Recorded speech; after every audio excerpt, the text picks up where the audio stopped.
Récréation d'un philosophe de la volonté de puissance.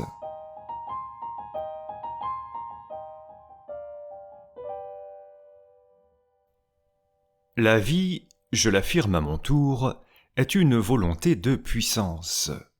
La vie ne cherche qu'à accroître sa force, sa durée et son règne.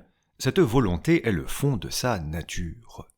Chaque vie humaine, chaque parcelle de vie, s'efforce de dominer les choses, de les posséder et les contrôler, pour régner dans le temps et l'espace. Le fondateur de cette optique, qui voyait partout la volonté de puissance, écrivit notamment à ce sujet « Même chez l'esclave, même chez celui qui sert, j'ai découvert la volonté d'être le maître. » Au fond de chaque phénomène énergétique, les mouvements célestes, la croissance végétale, l'activité organique, il y a une volonté de puissance.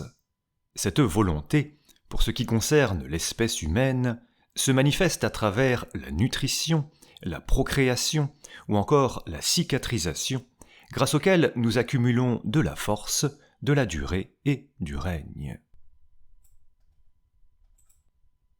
L'instinct de survie, autour duquel de nombreux savants, aujourd'hui encore, tentent de faire graviter toute notre vie instinctive, n'est en réalité qu'une manifestation de la volonté de puissance.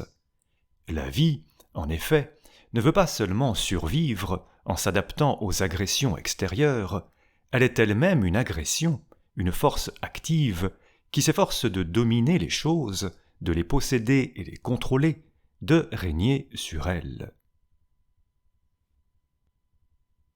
Si chaque vie humaine, si chaque parcelle de vie ne vise qu'à accroître sa propre puissance, alors comment expliquer le cas du suicide, ce drame singulier au cours duquel un individu, tout à fait délibérément, anéantit sa propre puissance?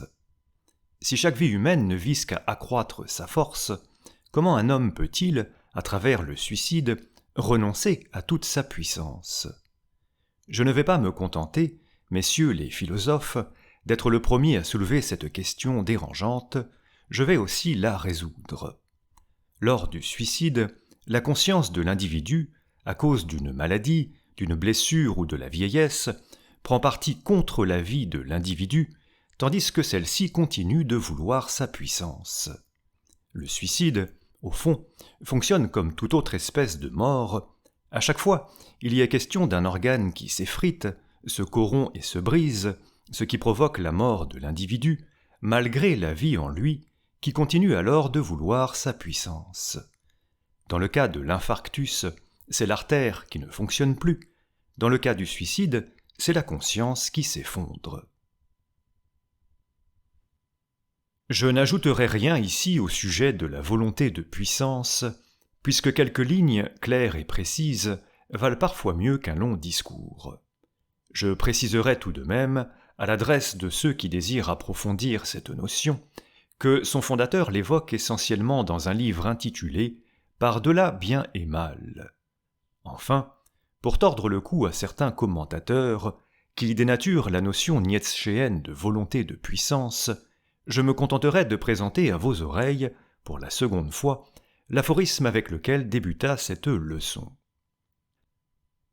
La vie, je l'affirme à mon tour, est une volonté de puissance. La vie ne cherche qu'à accroître sa force, sa durée et son règne. Cette volonté est le fond de sa nature. Chaque vie humaine, chaque parcelle de vie, s'efforce de dominer les choses, de les posséder et les contrôler, pour régner dans le temps et l'espace. Le fondateur de cette optique, qui voyait partout la volonté de puissance, écrivit notamment à ce sujet « Même chez l'esclave, même chez celui qui sert, j'ai découvert la volonté d'être le maître. »